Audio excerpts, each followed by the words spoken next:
And life is not just science. And life is not just your company or your work. There is more to life than being a professor. There is more to life than being a head of a department. There is more to life than being head of a company. Discoveries often begin where curiosity meets science.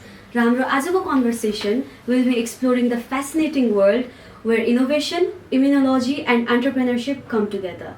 Hello everyone and welcome to first episode of Biotech Buzz Season 3, and today we are delighted to have with us an distinguished scientist, entrepreneur and pioneer in the field of biotechnology in Nepal, Dr. Ravindra Mohan Sapkota. After earning his master's degree from Oxford and achieving his PhD from University of Munich, where he investigated about T-cell receptor expression and thymic selection of T-cells, then he returned to Nepal to carry out his innovations in his own home country. And right now, he is serving as co-founder, executive chairman, and scientific director of Shikhar Biotech, formerly known as Everest Biotech, Nepal's first antibody producing company. For over 2 decades, he has been leading groundbreaking work in the production of research antibodies used to study diseases with limited treatment options such as cancer, Alzheimer's disease, and other neurological disorders. With more than 2 decades of co-handling South Asia's leading antibody production company, he is with us today to share his knowledge and experience in one of the important fields in science and technology. It is truly an honor to have you with us, sir. Welcome to the podcast and thank you for joining us. Thank you for the introduction. Okay, so सुरुमा चाहिँ we want to begin, like, can you tell us about तपाईँको early academic journey, like कसले चाहिँ तपाईँलाई बायोकेमिस्ट्रीलाई as a career pursue गर्न inspire गर्यो? Because अहिले भर्खर चलेको सब्जेक्ट हो, त्यतिखेर त खासै थिएन. So what inspired you? मैले ए लेभल्स पढ्दाखेरि चाहिँ बायोलोजी जसले चाहिँ लिन्थ्यो उहाँहरूको चाहिँ सबैको के हुन्थ्यो भने कि मेडिसिन पढ्ने होइन, कि चाहिँ जेनरल बायोलोजी पढेर टिचिङ करियरमा जाने, अनि राम्रो गर्नेहरूले चाहिँ मेडिसिन पढ्दैछ डाक्टर बनाउनु भनेर चाहिँ सबै प्यारेन्ट्सको चाहिँ इच्छा पनि हुन्थ्यो. अनि त्यो चाहिँ इन्डाइरेक्टली मैले सानैदेखि सुनिराखेँ हुनाले मलाई चाहिँ यो मेडिसिन चाहिँ पढ्दिनँ भन्ने थियो. अनि बायोलोजी पढेको मान्छेले अनि अर्को एक्साइटिङ सब्जेक्ट के हुन्छ, विषय के हुन्छ हेर्दाखेरि एकजना समाचारमा मैले एकजना चाहिँ बायोकेमिस्ट्री चाहिँ अमेरिकामा पढ्नु भएको भनेर एउटा त्यसलाई सुनेको थिएँ. अनि ओहो यस्तो पनि सब्जेक्ट हुँदो रहेछ र बायोलोजी पनि केमिस्ट्री पनि यो चाहिँ म पढ्छु भनेर म चाहिँ त्यो सेलेक्ट गर्नु पुग्यो. मेरो ए लेभल पछिको ब्याचलरको लागि एप्लिकेसन गरेँ. एउटा न्युजमा सुनेको भरमा तपाईँ पढ्नु भएको. अनि त्यसपछि मैले एक्सप्लोर गरेँ कि बायोकेमिस्ट्री के रहेछ भनेर. अनि बल्ल थाहा भयो, त्योभन्दा अगाडि यो एक्जिस्ट गर्छ भन्ने नै थाहा थिएन. नेपालमा सब्जेक्ट पनि थिएन होइन. अनि यो सब्जेक्ट चाहिँ बायोलोजी र केमिस्ट्रीको कम्बिनेसन. अनि हामीले बायोलोजी पढ्दाखेरि एउटा बायोकेमिस्ट्री भनेर सानो 2 हप्ताको चाहिँ टपिक थियो त्यहीँभित्रै. अनि त्यसमा चाहिँ जे टपिकहरू हामीले कभर गऱ्यौँ, प्रोटिन अनि प्रोटिनको सिक्वेन्स चाहिँ मलाई मन पर्यो, रमाइलो लाग्यो. अनि त्यो हुनाले ओहो यो विषय चाहिँ म पढ्छु, यसमा चाहिँ पढ्न मिल्दो रहेछ भनेर. सो तपाईँले चाहिँ हजुरको मास्टर्स डिग्री बायोकेमिस्ट्रीमा अक्सफोर्डबाट गर्नुभयो होइन 1977मा, अनि पिएचडी युनिभर्सिटी अफ म्युनिकबाट गर्नुभयो. तपाईँको लाइक यस्तो टप लिडिङ युनिभर्सिटीहरूमा पढ्ने बेला तपाईँको एक्सपिरियन्स कस्तो थियो? अनि त्यहाँ पढेर लाइक हजुरले त्यहाँबाट सिकेको like some of the most valuable लेसन्सहरू चाहिँ के थियो त? सही हो. अब अक्सफोर्ड युनिभर्सिटी अब मैले एप्लाई गर्ने बेलामा पनि अब अहिलेसम्म पनि टप युनिभर्सिटीहरूमध्ये गनिन्छ होइन. अनि मैले गरेको पिएचडी चाहिँ म्युनिक र ज्युरिकको कम्बिनेसन हो. अझ मलाई आएको डिग्री चाहिँ युनिभर्सिटी अफ ज्युरिक हो, स्विजरल्यान्ड होइन. अनि यो दुईवटा युनिभर्सिटीहरूमा अब पढाइ एकदम उपल्लो स्तरको हुन्थ्यो मलाई त्यो लाग्छ. अनि तर त्यसो भन्दैमा फेरि यहाँ पनि थ्योरिटिकल लेसनहरू क्लासहरू त यहाँ पनि अब अब्बल सरहरूले अब्बल विद्यार्थीहरूलाई पढाउने पढाइ त यहाँको पनि राम्रै हुन्छ होइन मेरो अन्दाजमा. तर त्यहाँ चाहिँ एक्चुअली आफूले पढेको चिजहरू हाम्रो जस्तो विषयमा चाहिँ ल्याबमा गएर टेस्ट गर्न पाइने, देख्न पाइने. अनि त्यही फिल्डमा चाहिँ अनुसन्धान गरिरहेका चाहिँ साइन्टिस्टहरूले सिधै आएर हामी चाहिँ क्लासमा पढाउने, नोबेल प्राइज विनरहरूले लेक्चर दिने, उहाँहरूकै कोर्स पढ्ने. अनि त्यो सबैले गर्दाखेरि चाहिँ एक्स्ट्रा मोटिभेसन पनि हुन्थ्यो। अनि प्लस त्यो आफूले पढेको विषय चाहिँ एक्चुअली बेन्चमा पर्फर्म गरेर रिजल्टहरू र मेथडहरू देखेपछि चाहिँ अनि बल्ल यो पढाउँदाखेरि यो भन्न खोज्नु भएको रहेछ भने बल्ल एक्चुअली बुझिन्थ्यो दिमागमा अलिक गढ्ने गरी। त्यो चाहिँ मलाई चाहिँ बिगेस्ट फ्याक्टर जस्तो लाग्छ त्यो लिडिङ युनिभर्सिटीमा पढेको चाहिँ कारणले। अपार्ट फ्रम द्याट अब त्यहाँ पढ्दाखेरिको मेरो चाहिँ साथीहरू अनि प्लस प्रोफेसरहरूसँग जुन नेटवर्क भन्यो त्यसले चाहिँ मलाई अहिले पनि हेल्प गरिरहेको छ। मेरो जर्नीमा मेरो नेक्स्ट जर्नीमा चाहिँ त्यसले हेल्प गरेको छ। म त्यसमा पछि आउँछु। सो कम्पेरिटिभली नेटवर्किङको लागि चाहिँ बेटर अपर्च्युनिटिज पाउनु भयो त्यता। एक्ज्याक्टली हजुर। ओके, सो यो चाहिँ अलिकति सबैलाई नै क्युरियस लागेको क्वेसन हो।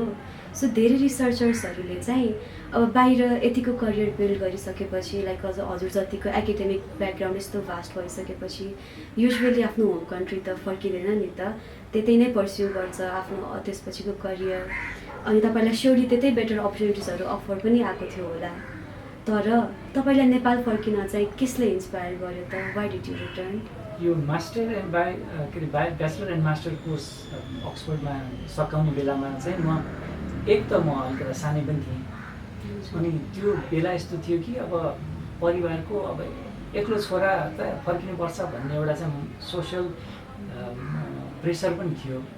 अनि त्यो प्रेसर मैले फिल गरेँ होइन कि त्यो चिजले मैले पनि अन्डरस्ट्यान्ड र एग्री गरेको थिएँ। अनि मलाई त्यो रमाइलो पनि लाग्थ्यो। म चाहिँ यहाँ पढ्ने तर नेपालमै फर्केर काम गर्ने भन्ने मलाई रमाइलोपना पनि बढी थियो।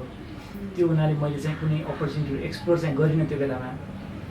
पछि म पिएचडी गर्न गएको अलिक पछि हो, त्यसको चाहिँ 10 वर्षपछि मलाई फर्केको 10 वर्षपछि। त्यस बेला चाहिँ मैले एप्लाई नगरिकनै मेरो इन्स्टिट्युटले चाहिँ एप्लाई गरिदिएर मलाई थाहा नदिकन गरिदिएर मलाई चाहिँ जर्मनीको चाहिँ बाइभारियन गभर्मेन्टले एपोइन्ट गरेको थियो साइन्टिस्टको रूपमा। अनि त्यो चाहिँ मैले थाहा पाएर म चाहिँ मनमा नै हाँसेँ। त्यो बेलालाई एक्सेप्ट पनि गरेँ तर म त्यसको चाहिँ 6-7 महिनामा नेपाल फर्केँ। सो पिएचडीको लागि अप्लाई भएको पनि तपाईँ अनअवेयर भइसक्यो भन्नु खोज्नु भएको होइन? पिएचडी सकिने बेलामा मलाई चाहिँ बाइभारियन गभर्मेन्टले चाहिँ साइन्टिस्टको रूपमा चाहिँ जुन चाहिँ मेरो अब मलाई अचम्म थाहा पाएरै अचम्म लाग्यो। मेरो प्रोफेसरले चाहिँ हाम्रो डिपार्टमेन्टको सेक्रेटरीलाई भनेर उहाँले एप्लाई गरिदिनु भएको रहेछ, मेरो फाइल पठाइदिनु भएको रहेछ। मलाई थाहा पनि थिएन। सरप्राइजिङ भयो होला। त्यो बेला चाहिँ अरू मान्छेहरूले चाहिँ मेरो घर परिवारले ओहो अब त्यतै बस्ने हो र, मैले त्यो खबर सुनाएपछि त्यतै बस्ने हो र भन्ने कुरा गर्नुभएको थियो। मैले चाहिँ अब पहिलाको जस्तो नाइभ त म थिइनँ होइन। त्यो बेला चाहिँ मैले सोचेँ बस्ने फर्किने, तर अब यतै मैले चाहिँ आफ्नो एभरेस्ट बायोटेक सुरु भइसकेको थिएँ। अनि म चाहिँ फ्यामिलीसँग अझ बढी कनेक्ट भइसकेको थिएँ। त्यो टाइममा चाहिँ नेपालमा 10 वर्ष बसेर आएर फ्यामिलीसँग कनेक्ट पनि भइसकेको थिएँ। एक्सटेन्डेड फ्यामिलीहरूसँग मेरो साथी सर्कल पनि कति यहीँ नै छन्। त्यस कारणले मलाई त्यस्तो डिफिकल्ट भएन त्यो डिसाइड गरेर यहाँ फर्किने। सो अब नेपाल त हजुर फर्किनु भयो होइन, तर लाइक नेपाल फर्किएर सुरुमा काम गर्दा साइन्स र एजुकेसनको यस्तो फिल्डमा तपाईँले फेस गरेको मेजर च्यालेन्जेसहरू चाहिँ के थियो त त्यतिखेर? पहिलोपटक फर्किँदा नै हो मेजर च्यालेन्जहरू भएको होइन। मैले मास्टर्स गरेर आएर यहाँ चाहिँ सुरुमा जबै गर्ने मेन्टालिटीबाटमा थिएँ म त्यो बेला। अनि मैले यहाँ जब एप्लिकेसन गरेँ 2-3वटा मेडिकल स्कुलहरूमा। बायोकेमिस्ट्री पढेकोले केमा मिल्छ त फिट हुन्छ भनेर पनि बुझ्नु पऱ्यो, किन नबुझिकन पढ्नु गएको मान्छे म होइन। अनि एप्लाई गर्दाखेरि मेडिकल स्कुलमा बायोकेमिस्ट्री पढाउने पोस्ट हुँदो रहेछ। अनि मैले त्यसमा universal college of medical sciences भैरवामा 2 वर्ष 2.5 वर्ष as lecturer and assistant professor भयो। हाम्रो चाहिँ फाउन्डिङ फ्याकल्टी पनि हो university college of medical sciences Bhairahawa. त्यो हुनाले मेरो सुरुको करियर चाहिँ एकाडेमिक टिचिङ। सो टिचिङ चाहिँ तपाईँको लाइक कस्तो खाले एक्सपिरियन्स भयो त सुरुमै टिचिङ हुँदा? टिचिङ गर्न चाहिँ अब एक किसिमले धेरै रमाइलो भयो। अब किनकि त्यो उमेर पनि त्यस्तै थियो। अनि त्यहाँ नयाँ कलिगहरूसँग अब स्यालेरी पनि आउन थाल्यो होइन। अनि त्यो उमेरमा मिहिनेत पनि गर्ने अनि त्यसपछि साथीभाइहरूसँग रमाइलो पनि गर्ने, त्यो हिसाबले इट वाज नट ब्याड।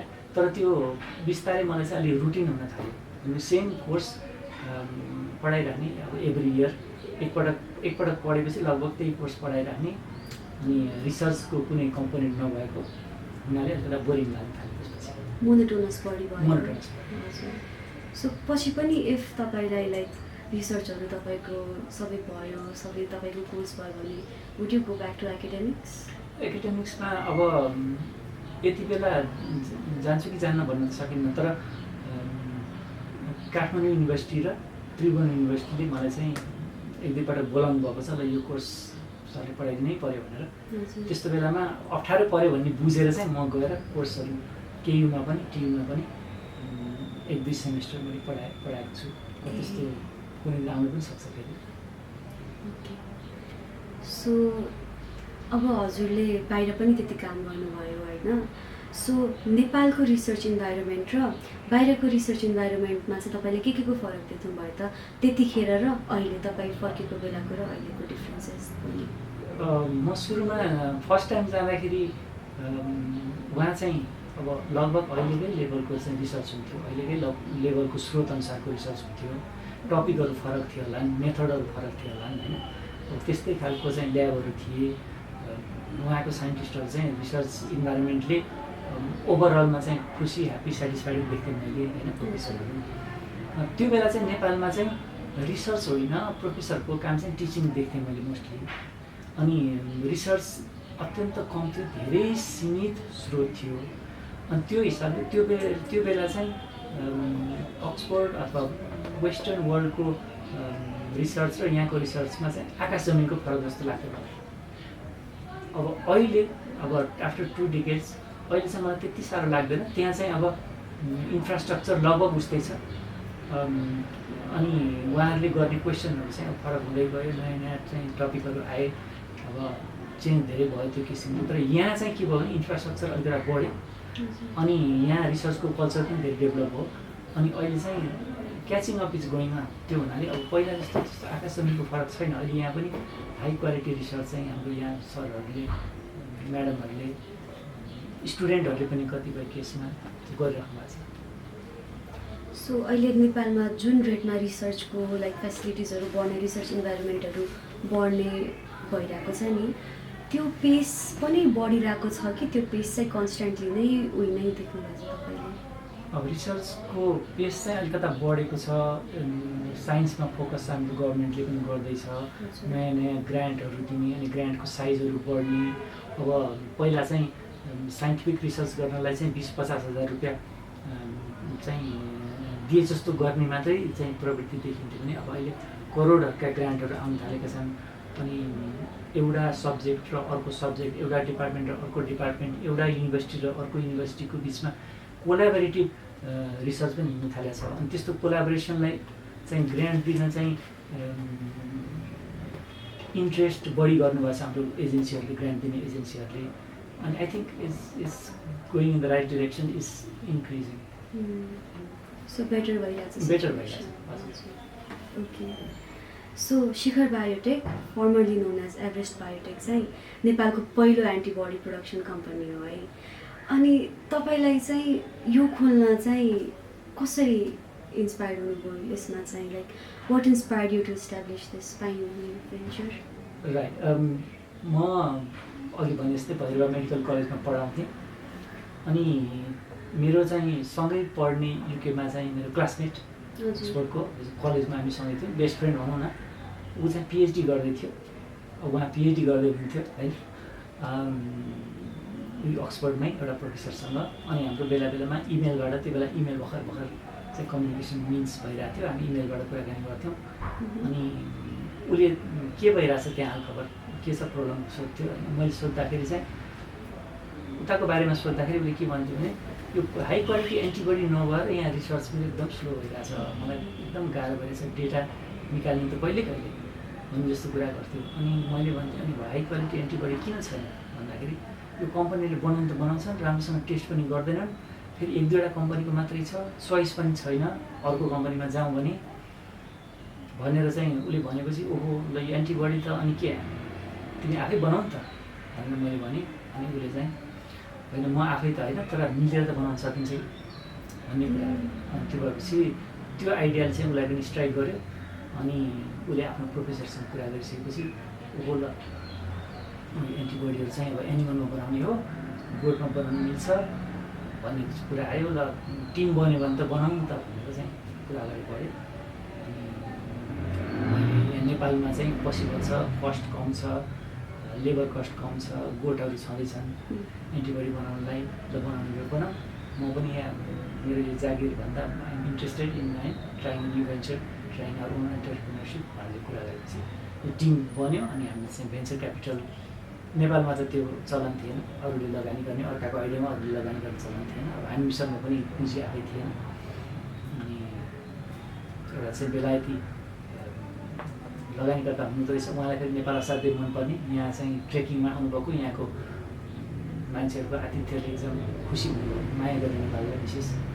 उहाँले चाहिँ एग्री गर्नुभयो, इन्भेस्ट गर्नु हाम्रो आइडियामा। त्यसरी चाहिँ कम्पनी सुरु भयो।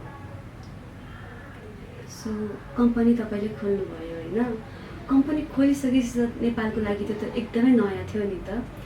अनि त्यसपछि चाहिँ तपाईँले फेस गरेको एकदमै मेजर अब्स्ट्याकलहरू चाहिँ के थियो अनि तपाईँहरूलाई त्यो ओभरकम कसरी गर्नुभयो त?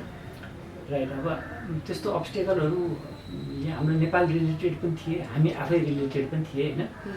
अब नेपाल रिलेटेड के भयो भने कम्पनी खोल्नलाई हामीले एप्लाई गर्दा नै हामीले धेरै दुःख पायौँ। किनभने बायोटेक उद्योग खोल्ने भनेर आयौँ, यो बायोटेक भने के हो भनेर यहाँ कसैले बुझ्नु भएन।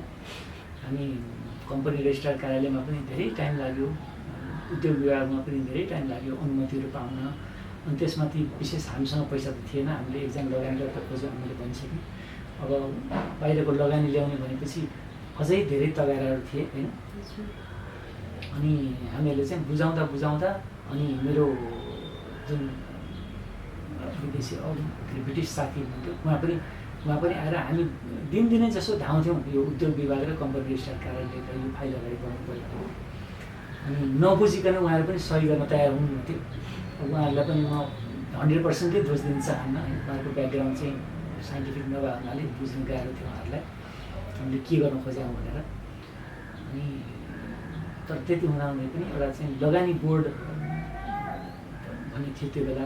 लगानी बोर्डमा हामीले कुरा पुर्याएपछि उहाँहरूले चाहिँ ओहो यो चाहिँ अब हामीले नबुझे पनि यो राम्रो काम जस्तो छ, यो त प्रमोट गर्नुपर्छ भनेर उहाँहरूले भनिदिनु भयो, विशेष जोड गरिदिनु भयो। अनि त्यसपछि चाहिँ बाटो खोलेको हो होइन।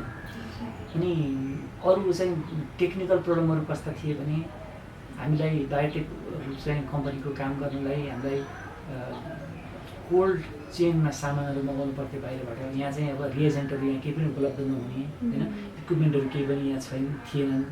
अनि त्यो मगाउनु पऱ्यो, स्पेसल 1 by 1 गरेर मगाउनु पर्ने, धेरै महँगो पर्ने, यहाँ धेरै ट्याक्स लिने।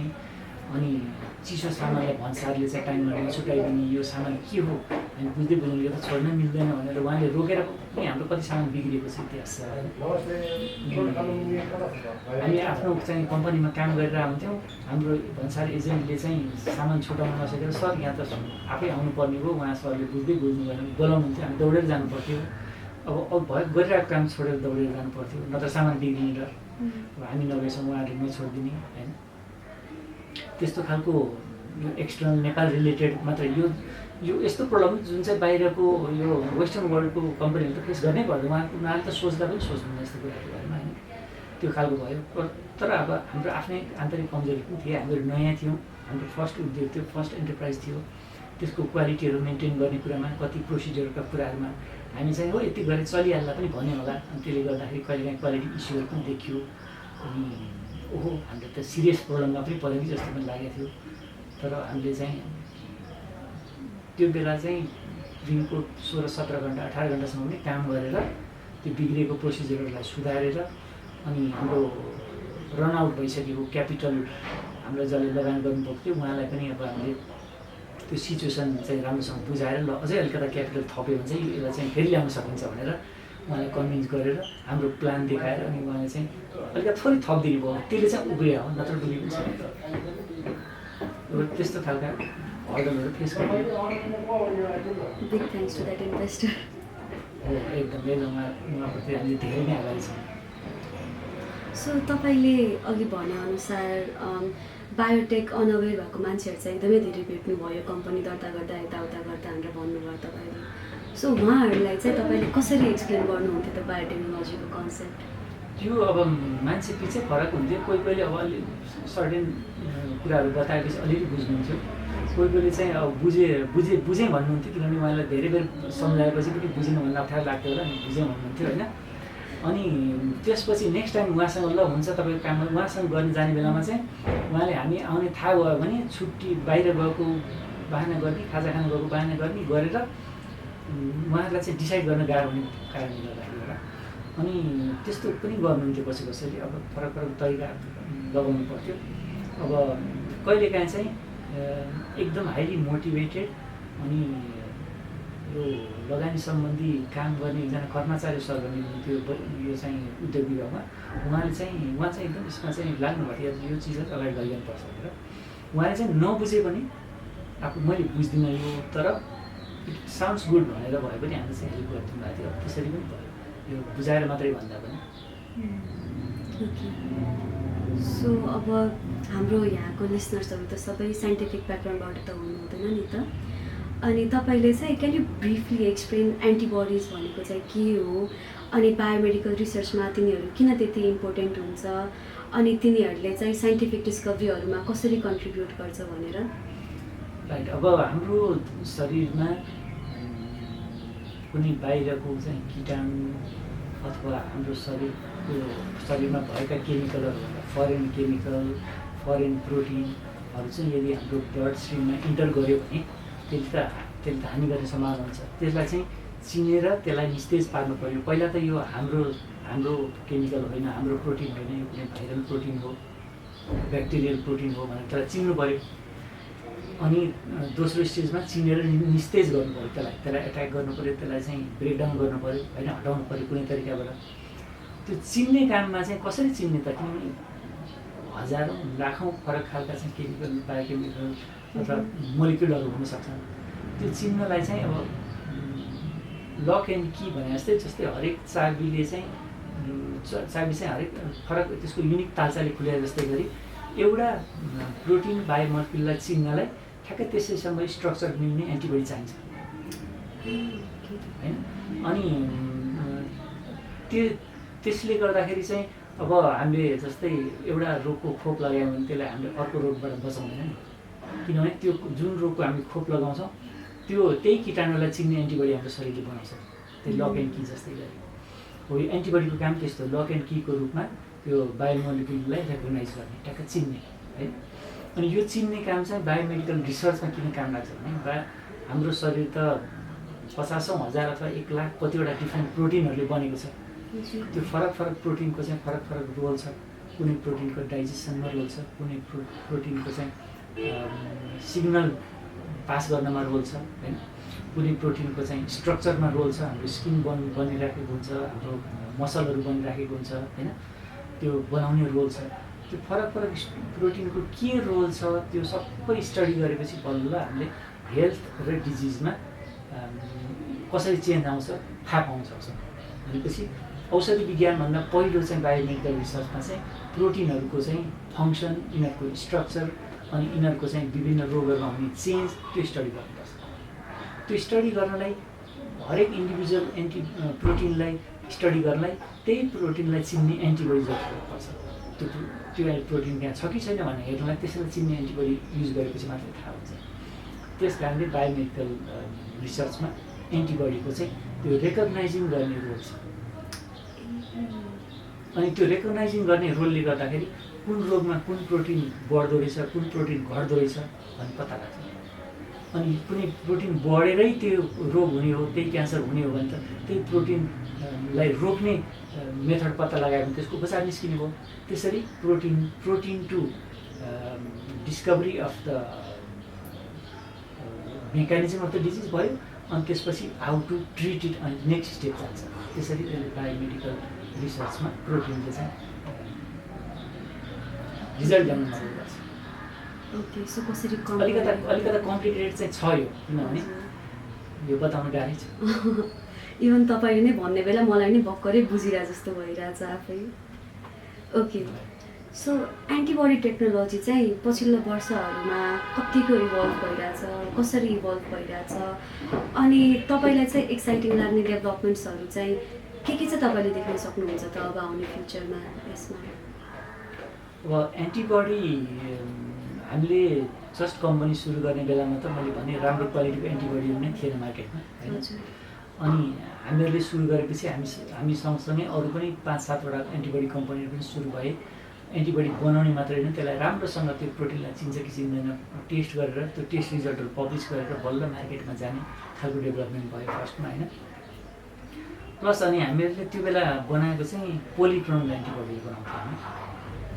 सर त्यो भनेको चाहिँ एनिमलमा चाहिँ त्यो प्रोटिन अथवा मोलिकुल इन्जेक्ट गरेर त्यसलाई चिन्ने एन्टिबडी एनिमलले बनाउँछ, गोठमा बनाउँथ्यौँ हामी, त्यसलाई पोलिक्लोनल भन्छ। अनि पोलिक्लोनल भनेको एउटा जुन प्रोटिनलाई हामी इन्जेक्ट गर्छौँ त्यसको वरिपरि त्यसको फरक फरक स्ट्रक्चरलाई चिन्ने चाहिँ 10औं-20औं डिफ्रेन्ट एन्टिबडीहरू हुन्छ कि फरक फरक क्लोनको, त्यही भएर त्यसलाई पोलिक्लोनल भन्छौँ। अब त्यसपछि अब अहिले इभल्भ चाहिँ के भइसक्यो भने त्यो पोलिक्लोनल भन्दा अलि एकदम स्पेसिफिक सिग्नल, अलि त्योभन्दा पनि कन्फर्म हुने सिग्नल चाहिँ मोनोक्लोनल एन्टिबडी चाहिँ गयो। त्यसपछि नेक्स्ट स्टेप चाहिँ त्यो भयो, इभल्भ भयो। अब मोनोक्लोनल एन्टिबडी भनेको चाहिँ सिङ्गल क्लोनबाट एउटा मात्रै स्ट्रक्चर रेकगनाइज गर्ने एन्टिबडी। अनि अगेन अब this is not easy for layman है टु अन्डरस्ट्यान्ड। अब साइन्टिफिक अडियन्सले चाहिँ सायद बुझ्नुहुन्छ होला यो होइन।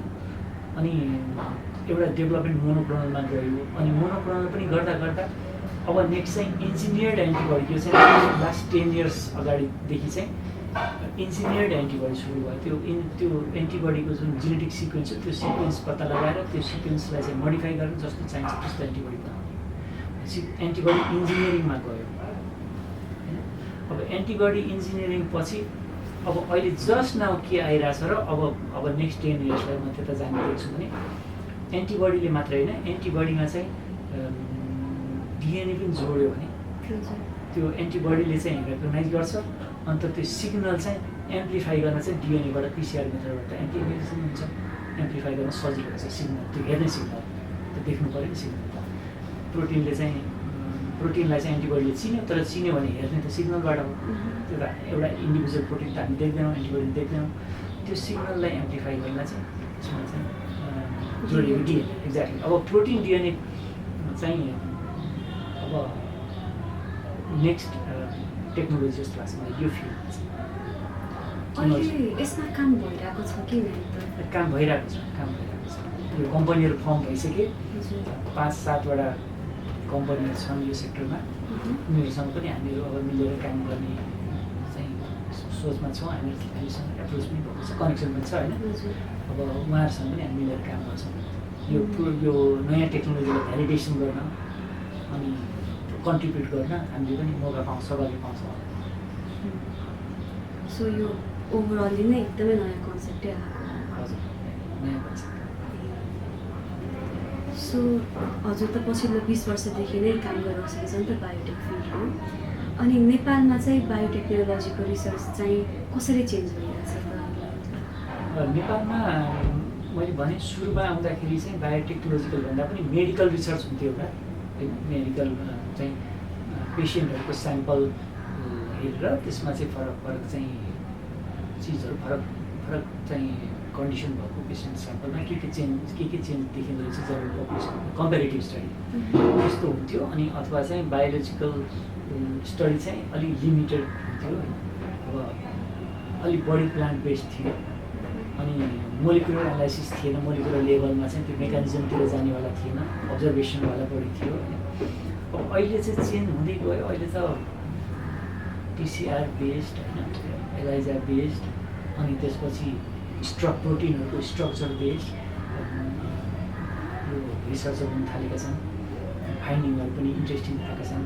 अब पहिला चाहिँ कुनै एउटा प्लान्टको चाहिँ एउटा प्रोपर्टीहरू स्टडी हुन्थ्यो भने अब त्यो प्लान्टको त्यो एक्टिभ कम्पाउन्ड के हो, अनि त्यसको आइडेन्टिफिकेसन, अनि त्यसको चाहिँ एचपिएलसी भन्ने मेथड छ, त्यसको प्युरिटीहरू हेर्ने, त्यसको चाहिँ साइड प्रोडक्टहरू हेर्ने होइन। त्यो त्यसरी चाहिँ प्रोफाइल हेरेर अब चाहिँ एउटा ड्रग क्यान्डिडेट हुनसक्छ कि टेन्टेटिभ ड्रग क्यान्डिडेट हुनसक्छ कि भनेर आइडेन्टिफाई गर्ने ग्रुप अफ कम्पाउन्ड्स त्यहाँसम्म पुगिसक्यो भनेपछि इट हेज मुभ धेरै नै चेन्ज भयो तर टाइम पनि धेरै लागेको छ त्यतिको लागि 20 वर्ष that's a lot okay so नेपालको बायोटेक्नोलोजी रिसर्च इकोसिस्टम अहिले जस्तो छ नि त्यो अनुसार चाहिँ हाम्रो बिगेस्ट स्ट्रेन्थ र बिगेस्ट विकनेसहरू के देख्नुभयो त तपाईँले अब बिगेस्ट स्ट्रेङ्थ चाहिँ अब हाम्रो सोसाइटी पहिलेदेखि नै यो शिक्षा भनेको चाहिँ यो हामी सानैदेखि चाहिँ वाद विवाद गर्थ्यौँ कलम ठुलो कि तरबार ठुलो होइन शिक्षा ठुलो कि धन ठुलो होइन हामी चाहिँ त्यो सोच्ने अनि ऊ शिक्षा भनेको त हाम्रो एकदम हाम्रो भगवान् नै छुट्टै हुनुहुन्थ्यो लक्ष्मी के अरे सरस्वती चाहिँ विद्याकी देवी भन्ने अनि यस्तो यो शिक्षा भनेको त अनि स्पेसल चिज हो भन्ने चाहिँ हाम्रो समाजमा जुन छ नि त्यो चाहिँ मलाई चाहिँ विशेषता लाग्छ अनि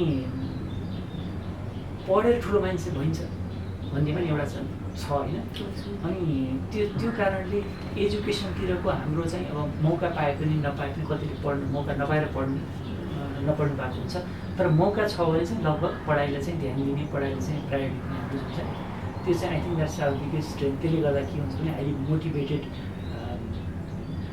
स्टुडेन्ट्स अनि त्यसपछि रिसर्चर्सहरू पुलिस हुनुहुन्छ होइन उहाँहरूले अब ठाउँ नभएर खपत हुन नसकेर मात्रै अरू बाहिर जानु परेको otherwise we have the human resources हाम्रो बिगेस्ट स्ट्रेन्थ अनि त्यसपछि हाम्रो अलि सोसियल नेचर पनि छ हाम्रो कोलाबोरेसन इजी हुन्छ जस्तो लाग्छ मलाई हाम्रो नेचरले गर्दा so we are of collaborative species विशेष गरी हामी नेपाली चाहिँ कोलाबोरेटिभसँग होइन अनि त्यो पनि ठुलो स्ट्रेन्थ हो हाम्रो विकनेस चाहिँ अब अलि हामीले चाहिँ शिक्षा अब उच्च शिक्षा चाहिँ यति फैलाउन चाहिँ हामीले ढिला गरेका छौँ होइन टाइम लाग्यो अनि हामीसँग चाहिँ स्रोत साधनहरू लिमिटेड छन् रिसोर्सेसहरू कम छन् त्यही नै विकनेस तपाईँले लाइक एजुकेसनको कन्सेप्ट यहाँ जसरी हेरिन्छ भनेर भन्नुभयो नि लाइक पढाइलाई एकदमै ठुलो कुरा मानिन्छ त्यो बाहिरतिर त्यत्तिको हुँदैन र त्यतिको हुँदैन हामी हामीलाई अचम्म लाग्ला होइन बाहिर चाहिँ पढाउन सक्ने परिवारको बच्चाहरू पनि +2 बराबर ए लेभल अथवा आफ्नो के हुन्छ त्यहाँको सिस्टम त्यो 5th फर्म भन्छ कहीँ होइन त्यो लेभल पढाइसकेपछि हाई स्कुल लेभलको पढाइसकेपछि कहाँ पढ्ने है अब पढ्यो भने फेरि अर्को 4 वर्ष चाहिँ अब उही बुवा आमाले पठाएको फीमा बस्नुपर्छ अथवा होइन खर्च गर्न पनि पाइँदैन मिहिनेत गर्नुपर्छ अहिलेदेखि काम गर्न थाल्यो भने कमाउन थालिन्छ भनेर धेरै गर्छ ओके सो एकदम इन्ट्रेस्टेडले मात्रै पढ्छ एजुकेसन भन्दा नि कमाउनतिरै बढी लागेको छ पढ्ने पनि कमाउनलाई नै हो भन्ने चाहिँ पनि छ यहाँ चाहिँ पढ्ने भने ज्ञानको लागि हो भन्ने पनि धेरै छ कि सो एजुकेसनलाई चाहिँ एकदमै राम्रो हजुर उहाँ चाहिँ एजुकेसनलाई एउटा टुलको रूपमा मात्रै हेर्छन् एउटा माध्यम मात्रै हो उहाँ चाहिँ धेरै हाम्रोमा चाहिँ एजुकेसन भनेको त्यो नै जीवनको एउटा अङ्ग हो जस्तो पनि छ कि हाई एजुकेसन कुरा गरेँ मैले सो अब यो नेपालमा भएको युनिभर्सिटी इन्डस्ट्री अनि गभर्मेन्टले चाहिँ के रोल र कस्तो रोल खेल्न सक्छ त यहाँको साइन्टिफिक रिसर्चलाई अझै बलियो बनाउनको लागि अब युनिभर्सिटीहरूले चाहिँ अब सकेको त गरिरहनु भएकै छ अब युनिभर्सिटीहरूले चाहिँ अब अलि नगरेको जस्तो लाग्ने मलाई चाहिँ उहाँहरूले यो साइन्टिफिक र रिसर्च ओरिएन्टेड अनि रिसर्चमा चाहिँ बढी योगदान गर्नुभएको जुन म्यान पावर हुन्छ जो अझ बाहिरतिर हुन्छ बढी उहाँहरूलाई चाहिँ ल्याउने सजिलो बाटो चाहिँ बनाइदिनु भएको छैन होइन यहाँको युनिभर्सिटी सिस्टममा जानलाई अलि पुरानै तरिका छ यहाँ चाहिँ एप्लाई गर्ने अनि पढाएको अनुभव लामो पढाएको अनुभवलाई चाहिँ योग्यता बढी मान्ने होइन अनि त्यो ल्याटरल इन्ट्री भन्छ नि त्यो ल्याटरल इन्ट्री गराउने चाहिँ मेथड चाहिँ तरिका अलिक सजिलो बनाउनु पऱ्यो कोही मान्छे द्याट मिन्स अब कोहीलाई डाइरेक्ट ल्याएर प्रोफेसर बनाउने नि बाहिर चाहिँ एसिस्टेन्ट प्रोफेसर कोही भइरहनु भएको छ उहाँले राम्रो काम गरिरहनु हुन्छ रिसर्चमा भने अब यहीँ चाहिँ लेक्चरबाट सुरु गराएर उहाँलाई मात्रै प्रमोट गराउँदै लैजाने भन्दा ल्याटरल इन्ट्री भनेको बाहिरबाट पनि ल्याउने बिचमा पनि ल्याउने त्यो खालको एउटा भयो होइन। त्यो चाहिँ ब्रेन ल्याउनको लागि, ब्रेन त यहाँ पनि छ, अनुभव ल्याउनको लागि, त्यही फिल्डको एक्सपर्टाइज ल्याउनको लागि हो होइन। अनि प्लस अब यहाँ एक्जिस्टिङ हाम्रो फ्याकल्टीहरूलाई पनि टिचिङ लोड कम गरेर रिसर्चको लागि अलिकति टाइम बढी छुट्याइदिने युनिभर्सिटीले यताउति गर्न सक्ने। अब गभर्मेन्टले गर्न सक्ने चाहिँ अब साधन स्रोत सीमित नै छ, आर्थिक स्रोत सीमित नै छ हाम्रो। अब त्यही भएको मध्ये पनि एउटा सर्टेन पर्सेन्टेज रिसर्च र इनोभेसनलाई छुट्याउने गर्न सक्ने। अब जब त्यतातिर जाँदैछ है, जाँदैछ अहिले धेरै राम्रा कुराहरू भइरहेको छ रिसेन्टली, त्यो सेक्टरमा गइरहेको छ। सो अनि इन्डस्ट्रिजहरूले चाहिँ के गर्नु सक्छ? उद्योगहरूले अब इनोभेसन चाहिँ इम्पोर्टेन्ट छ, इनोभेसनले चाहिँ प्रोडक्ट र सर्भिस इम्प्रुभ गर्न मद्दत गर्छ भन्ने बुझ्नु पऱ्यो है। अब धेरैले बुझ्नु पनि हुन्छ, इन्डस्ट्री चलाउनु पनि सानो चाहिँ ज्ञानले मात्र पनि चलाइ हुँदैन, उहाँहरू पनि धेरै सक्षम हुनुहुन्छ होइन। अब उहाँले बजारको आवश्यकता देखेर एकाडेमिक इन्स्टिट्युटसँग सहकार्य गरेर कसरी आफ्नो प्रोडक्टहरूलाई अझै इम्प्रुभ गर्न सकिन्छ त्यतिर पनि लाग्नुभयो भने रिसर्चमा चाहिँ फन्ड जान्छ। त्यसले गर्दा इन्डस्ट्रीबाट कोलाबोरेसन हुन्छ। प्लस युनिभर्सिटीमा चाहिँ पढेका स्टुडेन्टहरूले चाहिँ अब काम सिक्ने मौका पनि पाउँछ इन्डस्ट्रीसँग कोलाबोरेसन गरेर, इन्टर्नसिपहरू प्रोभाइड गर्न सक्नुहुन्छ इन्डस्ट्रीले। टेक्निकहरू सिक्नुलाई सजिलो हुन्छ, आदान प्रदान गर्न सजिलो हुन्छ। सो हामी एज अ स्टुडेन्ट चाहिँ हामीले चाहिँ के गर्न सक्छौँ होला त यसमा? एज अ स्टुडेन्ट चाहिँ अब एउटा कुरा त आफ्नो प्यासन त राखिराख्नु पऱ्यो आफ्नो सब्जेक्टमा होइन। अनि प्लस आफ्नो सब्जेक्ट बाहेक अब आफ्नो सब्जेक्ट एरियामा चाहिँ आफ्नो कोर कोर्स पढ्ने बाहेक आफ्नो एरियामा चाहिँ बाहिरको स्कोप के छ, इन्डस्ट्रीहरू के छ, सर्भिस सेक्टरमा के छ, अपर्च्युनिटीहरू थाहा पाइराख्नु पऱ्यो। अनि आफूले थाहा पाएको अपर्च्युनिटीहरूमा चाहिँ कहिलेकाहीँ नक पनि गरिराख्नु पऱ्यो होइन। त्यो इन्टर्नसिपहरू गर्नलाई, छोटो भिजिट भए पनि गर्नलाई, म हेर्न भए पनि आउँछु भन्नलाई होइन। अनि नयाँ नयाँ ज्ञान चाहिँ अहिले आफूले पढाएको भन्दा बाहेक अरू आफ्नै फिल्डमा अरू के भइरहेछ भन्ने कुरा त अहिले अब इन्टरनेटबाट पनि धेरै कुरा थाहा हुन्छ होइन। इन्टरनेटबाट, युट्युबबाट कति चाहिँ हामीले यहाँ गर्नु नसक्ने टेक्निकहरू, यहाँको ल्याबमा चाहिँ गर्न सक्ने प्र्याक्टिकलहरू पनि युट्युबमा पनि हेर्न सकिन्छ, कसरी गरिन्छ भनेर। यो चिज यसरी गरिन्छ भने थाहा भए पनि ठुलो कुरा हुन्छ। अनि इन्ट्रेस्ट चाहिँ राखिराख्नु पऱ्यो। अनि प्लस पर्सिस्टेन्स, अब कन्ट्याक्ट गरिराख्नु पऱ्यो इन्डस्ट्रीसँग, अपडेट भइराख्नु पऱ्यो। एक्ज्याक्टली म इन्ट्रेस्टेड छु भनेर थाहा पनि दिइराख्नु पऱ्यो, आफू देखिराख्नु पऱ्यो। एक्ज्याक्टली। ओके, सो अहिलेभन्दा 10 वर्ष पछिल्लो 10 वर्ष हेर्दा चाहिँ what do you think has been the most significant breakthrough in biotechnology र इम्युनोलोजी ग्लोबल्ली? अनि अब अगाडिको 10 वर्षमा अब हजुरले अघि डिएनए र प्रोटिनको त्यो एन्टिबडीवाला टेक्नोलोजीको बारेमा भन्नुभयो, त्यो बाहेक अरू कुन इनोभेसनले चाहिँ तपाईँलाई एकदमै लाइक एक्साइट गर्छ त? राइट, यो गएको 10 वर्षमा त अहिले बिचमा ठुलो महामारी आयो कोभिड होइन। त्यो टाइममा चाहिँ यो एमआरएनए मेथडबाट पनि यो भ्याक्सिन डेभलप गर्न सकिन्छ भनेर त्यता लागेर एमआरएनए भ्याक्सिन चाहिँ जुन डेभलप भयो त्यो चाहिँ मलाई सबभन्दा ठुलो साइन्टिफिक चाहिँ ब्रेक थ्रु जस्तो लाग्छ। अब त्योभन्दा अगाडि चाहिँ भ्याक्सिन भनेको यो इनएक्टिभेटेड भाइरस अथवा त्यसको एउटा प्रोटिनलाई सेलेक्ट गरेर गर्न सकिन्थ्यो होइन। एमआरएनएले चाहिँ ब्रेक थ्रु किन भन्यो भने जुन स्केलको ग्लोबल महामारी आयो त्यो स्केलमा हन्ड्रेड्स अफ मिलियन्स डोजेसमा एकदम फास्ट प्रोडक्सन गर्न चाहिँ त्यही मेथडबाट मात्रै पोसिबल थियो एमआरएनए भ्याक्सिनबाट।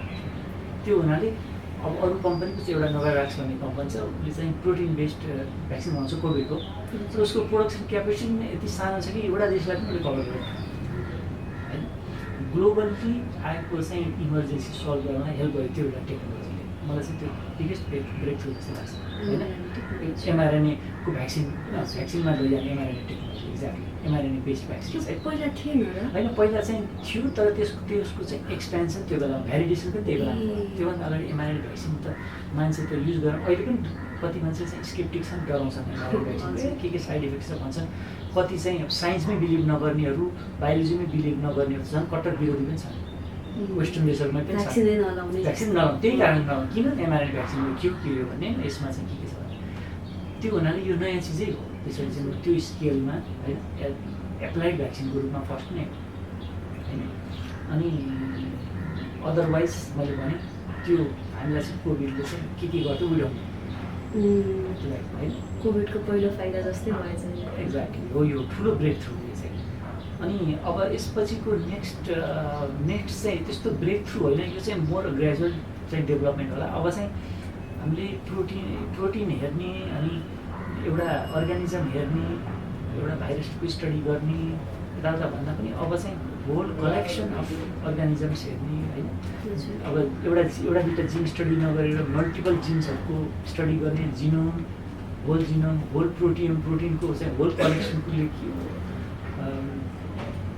त्यो सानो स्केलमा ग्लोबली त्यसले के गरेर हुन्छ होल अर्गानिजमभरि त्यो खालको चाहिँ स्टडी अब हुन्छ होला अनि त्यो चाहिँ it will be enabled by AI because AI can handle होइन सो मच डेटा एनालाइसिस गरिदिन सक्छ क्या अनि त्यसमा अब चाहिँ बायो इन्फर्मेटिक्सको पनि ठुलो रोल हुनेवाला चाहिँ लाग्छ मलाई होइन नेक्स्ट ग्लोबल चाहिँ एचिभमेन्ट अब त्यहीँबाट आउँछ जस्तो लाग्छ मलाई ठुल्ठुलो प्रब्लमहरू सल्भ हुनलाई अब एआई बेस्ड अनि big data based study of genome wide phenomena protium wide phenomena भनेको होल प्रोटियमभरि हुने फेनोमेना होइन अनि माइक्रोबायोम भन्छ अब हाम्रो गटको बारेमा अहिले स्टडी माइक्रोबायोमको भइरहेछ अहिले राइटमा रातिर गइरहेछ कि होल हाम्रो चाहिँ यो एलिमेन्ट्री क्यानल भरिको डिफ्रेन्ट ब्याक्टेरियाहरू ओभरअल ब्याक्टेरियाहरूको चाहिँ होल ओभरअल प्रोपर्टी के है कस्तो चिजले चेन्ज हुन्छ त्यो खालको स्टडी भइरहेछ अब चाहिँ एउटा सिङ्गल टार्गेटेड स्टडी हो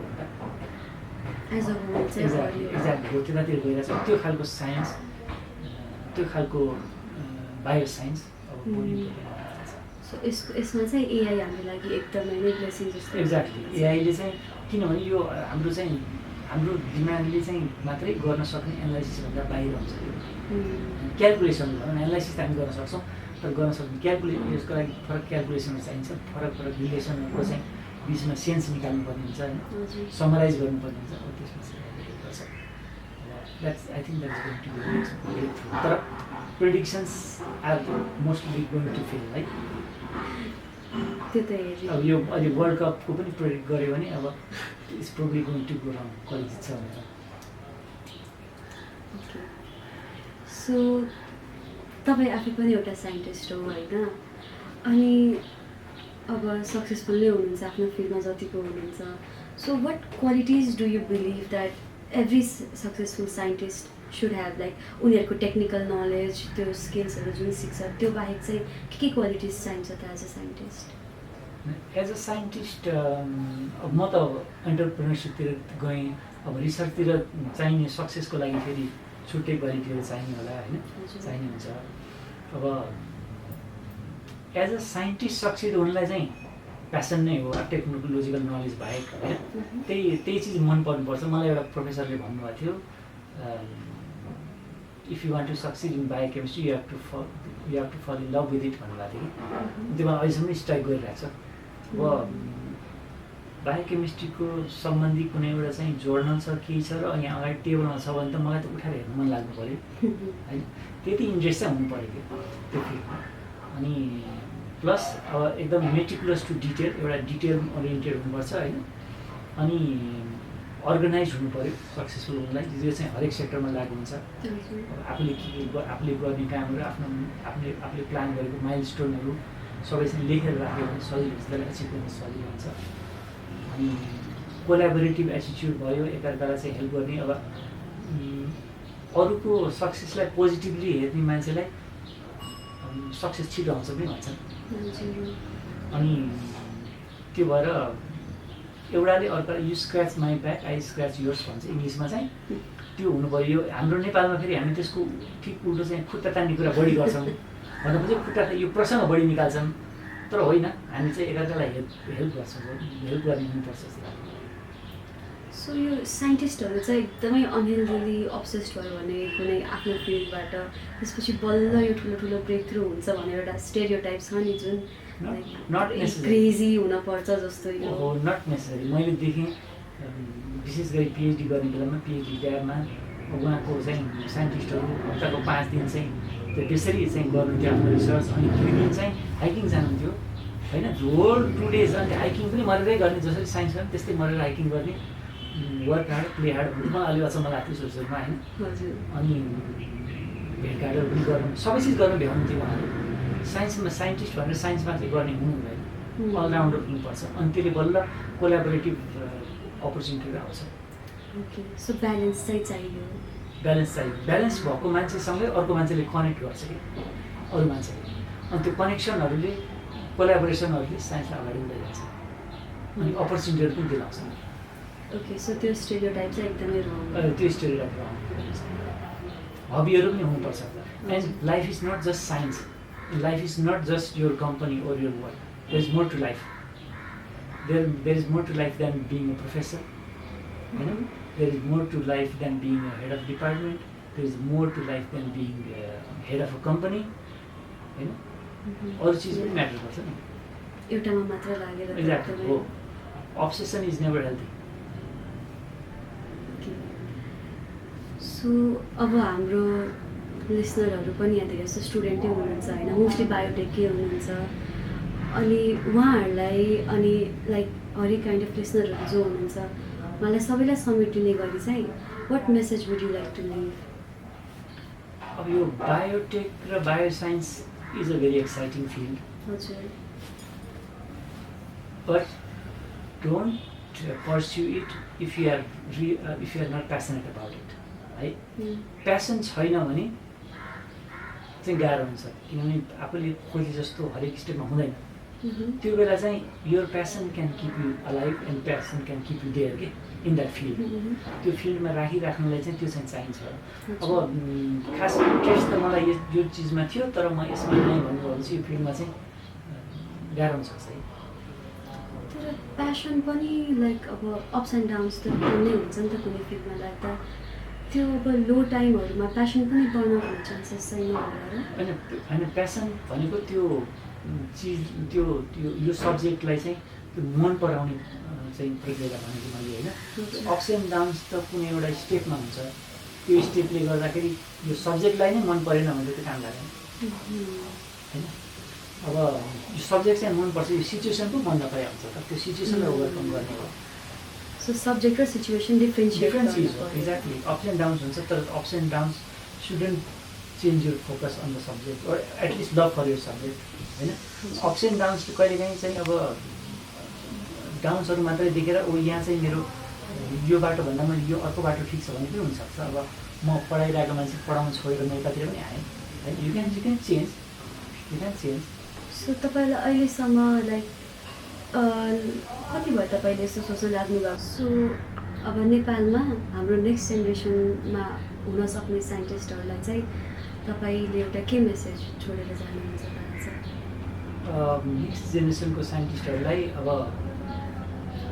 साइन्स भनेको इट्स भेरी एक्साइटिङ होइन यो गर्नलाई अनि it requires a lot of dedication अनि त्यस कारणले रियल जेन्युन इन्ट्रेस्ट भएको मान्छेले मात्रै साइन्स गर्नु ठिक मान्छे मैले एउटा कुरा अनि you have to be prepare to put in much longer hours than in many other fields त्यसमा चाहिँ मिहिनेत धेरै नै गर्नुपर्छ अनि it's getting more competitive unfortunately किनभने